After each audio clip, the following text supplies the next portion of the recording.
लोग कहते थे कि इस गांव में कोई भी खानदान ज्यादा देर खुशहाल नहीं रह पाता, जैसे ही कोई कुछ जमा करके बचाता, कोई ना कोई मुसीबत आकर सब कुछ ले जाती। कभी तूफान, कभी बीमारी और कभी हाकिमों के नए फरमान। गांव के बुजुर्ग अक्सर कहते, यहाँ की मिट्टी में कुछ ऐसा है कि यहाँ सुकून ठहरता नहीं। ये गांव पहाड़ों के दामन में वाक़ था, चारों तरफ बुलंद ओ बाला चोटियां थीं और सर्दियों में यहाँ का मौसम इतना सख्त हो जाता कि लोग महीनों घरों में बैठे रहते। इसी गांव के एक कोने में एक बूढ़ा कारीगर रहता था। वो ऊनी शाले बनाया करता था। ऐसी नफीस और गर्म के दूर दराज के ताजिर भी उसके पास आर्डर देने आते।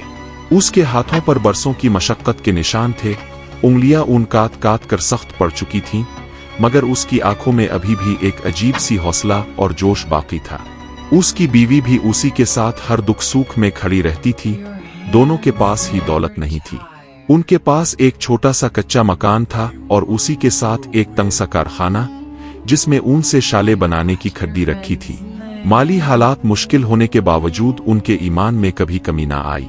इसीलिए कारीगर अक्सर अपनी बीवी से कहा करता था, दौलत आनी जानी चीज है, ईमान ही असल दौलत है।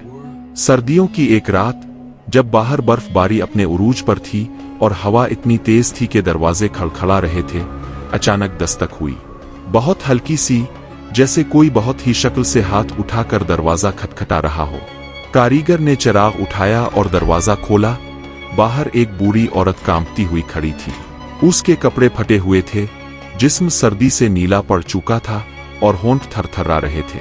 औरत ने बमुश्किल टूटी हुई आवाज में कहा, बेटा, खुदा के लिए, अगर आज रात कोई गर्म चादर ना मिली तो मैं सुबह तक जिंदा नहीं बच सकूंगी।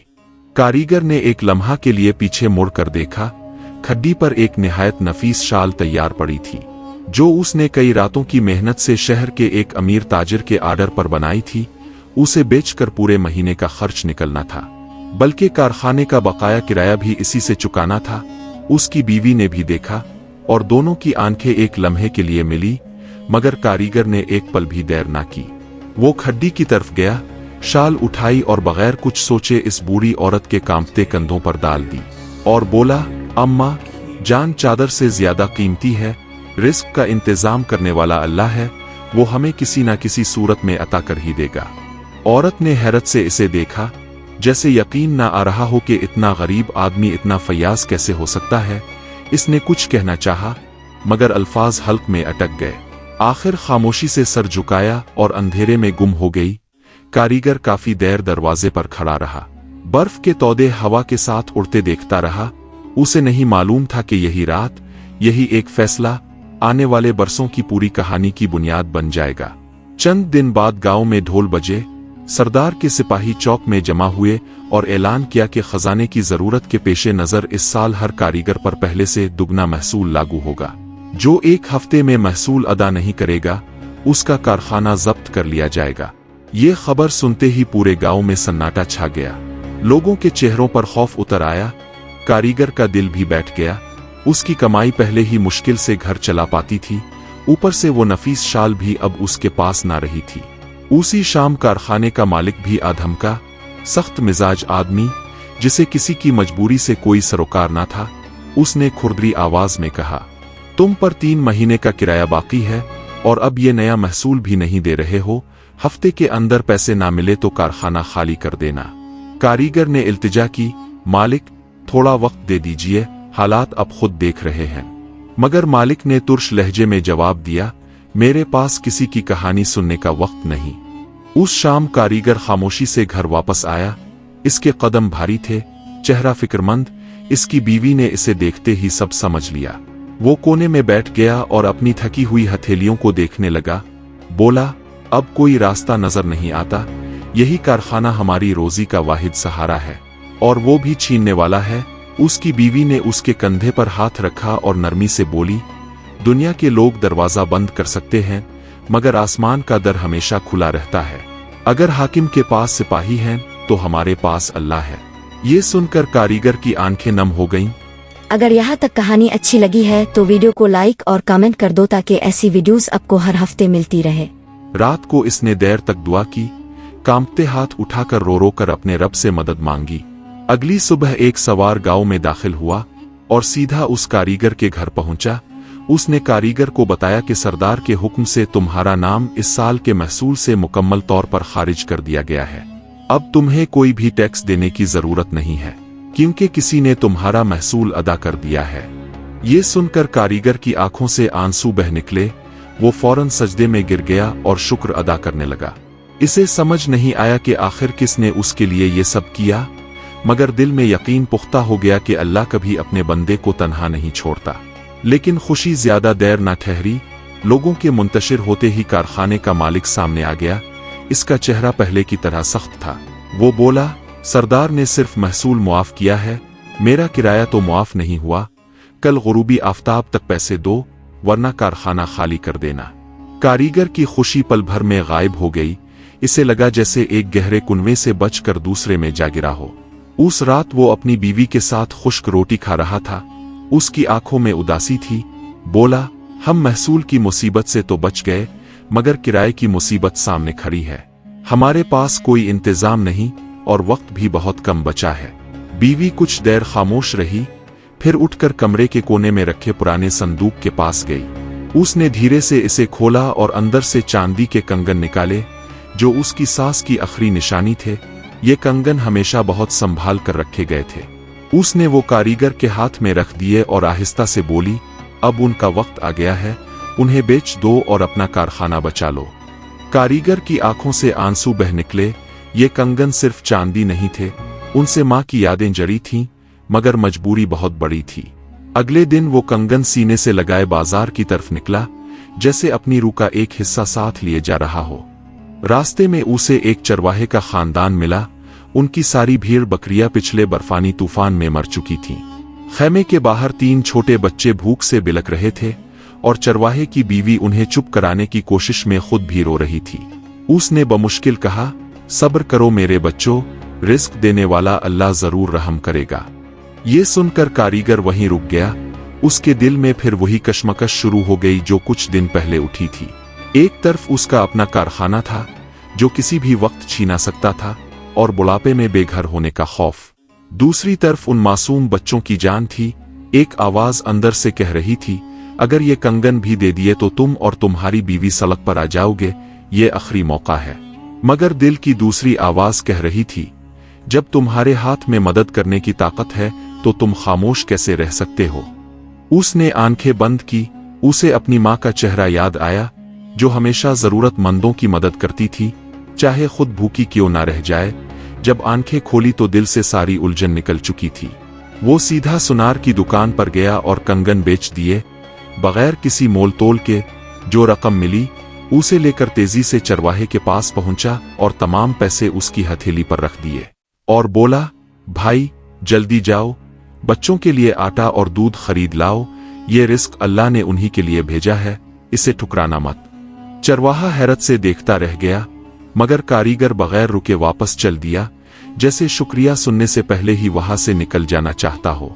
अब उसके पास कुछ नहीं बचा था, ना कंगन, ना पैसे और ना ही कारखाना बचाने का कोई सहारा।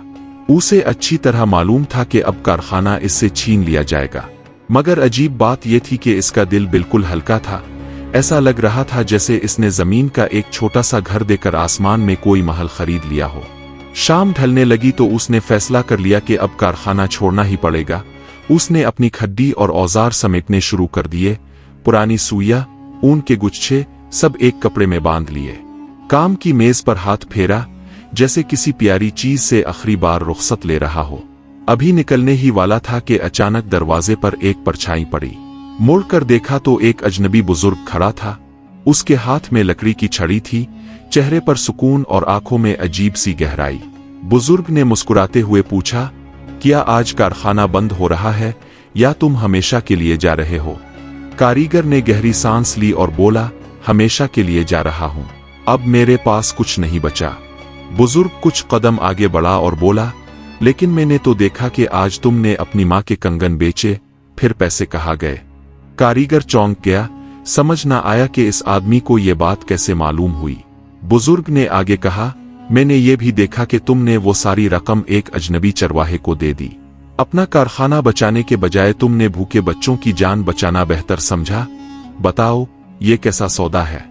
कारीगर ने कुछ देर सर झुकाए रखा, फिर आहिस्ता से बोला, दुनिया का घर कभी ना कभी छूट ही जाता है, लेकिन जो अल्लाह के लिए किया जाए वो हमेशा बाकी रहता है। ये सुनकर बुजुर्ग के चेहरे पर मुस्कुराहट आ गई। वो बोला, कल सुबह सूरज निकलते ही पहाड़ी पर बने बड़े किले में आ जाना, वहां कोई तुमसे मिलना चाहता है। इतना कहकर वो अंधेरे में गायब हो गया। कारीगर रात भर यही सोचता रहा कि आखिर कौन उसे बुला रहा है, मगर दिल में अजीब सी शांति उतर चुकी थी। अगली सुबह वो किले के बुलंद दरवाजे के सामने खड़ा था। इतना बड़ा किला उसने पहले कभी ना देखा था। अपने सादा कपड़ों में वो खुद को बहुत छोटा महसूस कर रहा था, मगर दिल साफ था, इसलिए कदम मजबूत थे। एक खादिम उसे अंदर ले गया। खूबसूरत राहदारियों से गुजारता हुआ आखिर एक बड़े दरबार में पहुंचा। कारीगर ये देखकर दंग रह गया कि सामने वही बुजुर्ग बैठे थे, मगर आज उनकी हालत बिल्कुल मुख्तलिफ थी। शाही लिबास जेब तन किए, इर्द गिर्द बड़े बड़े उहदेदार खड़े थे। तब उसे मालूम हुआ कि ये कोई मामूली आदमी नहीं बल्कि खुद सरदार था। सरदार मुस्कुराया और बोला, आओ, तुम वही आदमी हो जिसने अपनी माँ की निशानी बेचकर भूखे बच्चों की जान बचाई। मैंने अपनी आंखों से तुम्हारी ईमानदारी और रहमदिली देखी है। इस रियासत में अमीर लोग बहुत हैं, मगर भरोसेमंद लोग बहुत कम।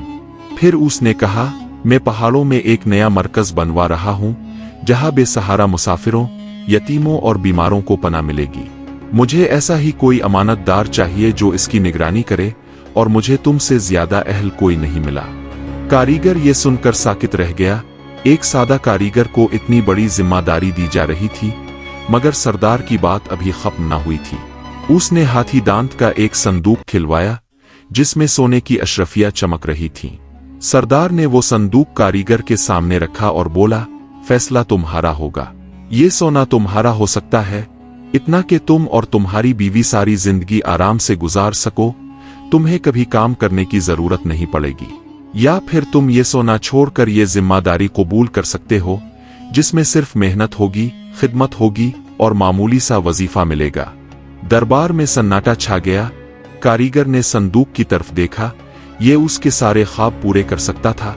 गरीबी हमेशा के लिए खत्म हो सकती थी, मगर तभी उसे उन भूखे बच्चों का चेहरा याद आया। फिर उन तमाम लोगों का ख्याल आया जो मदद के मुंतजिर थे। उसने आहिस्ता से सर उठाया, आंखों में दिल्ली यकीन चमक रहा था। सोने का संदूक धीरे से सरदार की तरफ वापस बढ़ा दिया और बोला, हुजूर, असल सुकून कलों में नहीं होता। असल सुकून तो तब होता है जब इंसान सुकून की नींद सोए और इसके इर्द गिर्द कोई भूखा या मजबूर ना हो। अगर दिल खाली हो तो महल भी बेकार है। मुझे सोना नहीं चाहिए, मुझे लोगों की खिदमत करनी है। सरदार के चेहरे पर गहरा इत्मीनान छा गया। वो अपनी जगह से उठा और बोला, मुझे तुमसे यही उम्मीद थी, ये आखिरी इम्तिहान भी तुमने पार कर लिया। उस दिन के बाद कारीगर इस पहाड़ी मरकज का निगरान बन गया। साल गुजरते गए, वो मरकज आहिस्ता आहिस्ता पूरे इलाके के लिए सहारा बन गया। बर्फ में फंसे मुसाफिर, भूखे बच्चे, बीमार बूढ़े, सबको वहां पनाह मिलती। कारीगर और इसकी बीवी ने अपनी बाकी जिंदगी इसी खिदमत में गुजार दी। उनके चेहरों पर उम्र के निशान बढ़ते गए, मगर आंखों का नूर कभी मांद ना पड़ा। फिर एक बर्फानी रात, बरसों बाद, मरकज के दरवाजे पर फिर एक दस्तक हुई। एक बूढ़ी औरत सर्दी से कांपती हुई पनाह मांगने आई थी। कारीगर ने उसे फौरन अंदर बुलाया और गर्म चादर ओढ़ा दी, बिल्कुल वैसे ही जैसे बरसों पहले किया था। जब औरत ने अपना निकाब उठाया तो कारीगर को सालों पहले का वाकया याद आ गया। ये वही औरत थी जिसे उसने सबसे पहली बर्फानी रात चादर दी थी। औरत मुस्कुराई और बोली, मैं सरदार की वालिदा हूं। उस रात में जानबूझकर भेस बदल कर निकली थी, ये देखने के लिए कि इस गांव में कोई सच्चा दिल भी बचा है या नहीं। तुम्हारी वो एक चादर ही वो पहला पैगाम थी जो मैंने अपने बेटे को लिख भेजा था। उसी पैगाम ने तुम्हारे लिए ये सारा रास्ता बनाया। कारीगर की आंखों से आंसू बह निकले। उसे समझ आ गया कि जिस रात वो सबसे ज्यादा मजबूर था, वही रात दरअसल इसकी सबसे बड़ी खुशकिस्मती की बुनियाद बनी थी। यही सबक है कि जो कुछ अल्लाह की रजा के लिए दिया जाए वो कभी जाया नहीं होता। ज़क का असल मालिक अल्लाह है और नेकी का सिला उसी वक्त मिलता है जब इंसान को उसकी सबसे कम तवक्को हो। अगर आपको ये कहानी पसंद आई हो तो लाइक, शेयर और सब्सक्राइब जरूर करना। मिलते हैं अगली कहानी में एक नए राज और एक नई सच्चाई के साथ। तब तक के लिए अल्लाह हाफिज।